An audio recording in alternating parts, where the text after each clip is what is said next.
D-2. Tinggal lagi 2 hari korang. Korang semua dah tengok ke video ni? Kalau belum, boleh tengok dekat profil saya. Lagi 2 hari, bangsa Johor akan keluar mengundi.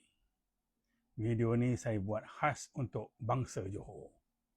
Tonton video ni sampai habis. Jangan lupa follow saya, komen, like dan yang paling penting, repost video ni.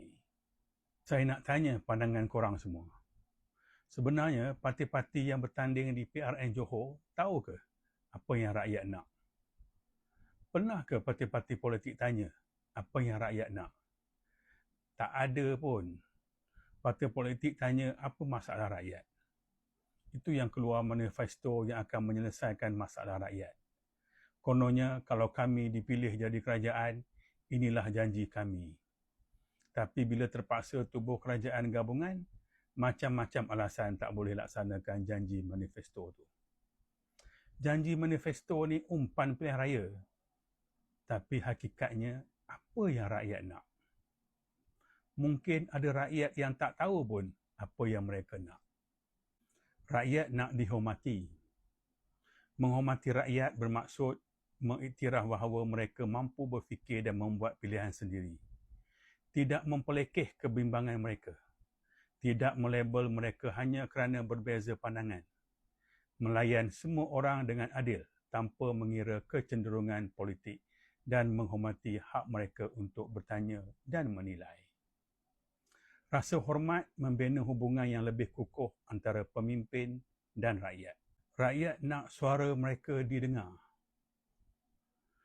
Mendengar bukan sekadar hadir program atau menerima memorandum.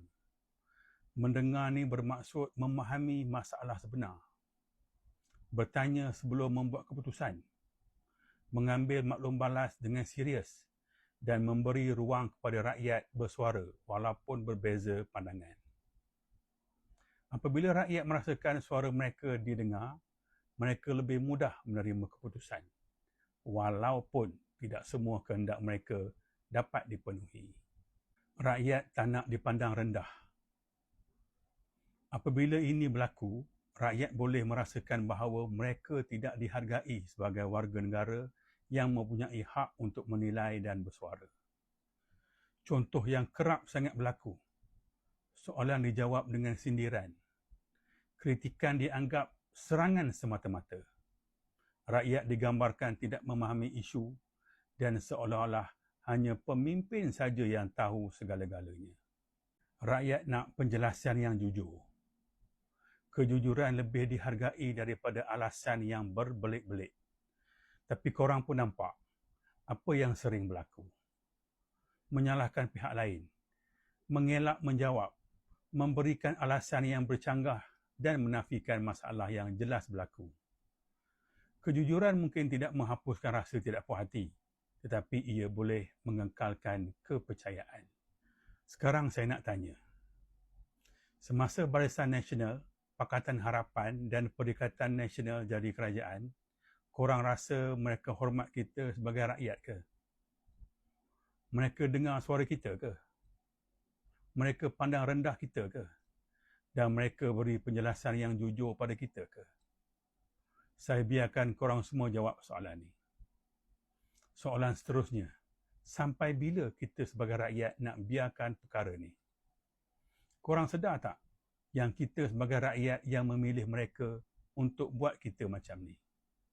Dan korang sedar tak kita sebagai rakyat boleh hentikan perkara ni? Sebagai penutup, dah banyak kali saya bagi tahu bahawa PRN Johor ni penting. Penting untuk permulaan politik baru. Politik baru yang hormat rakyat. Politik baru yang mendengar suara rakyat. Politik baru yang tidak memandang rendah rakyat. Dan politik baru yang jujur kepada rakyat. Politik baru memerlukan keberanian berubah.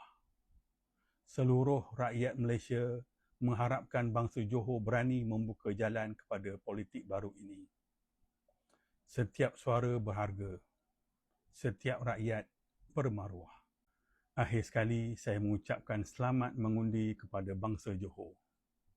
Bagi yang memandu pulang untuk mengundi, Saya doakan selamat memandu dan berhati-hati di jalan raya.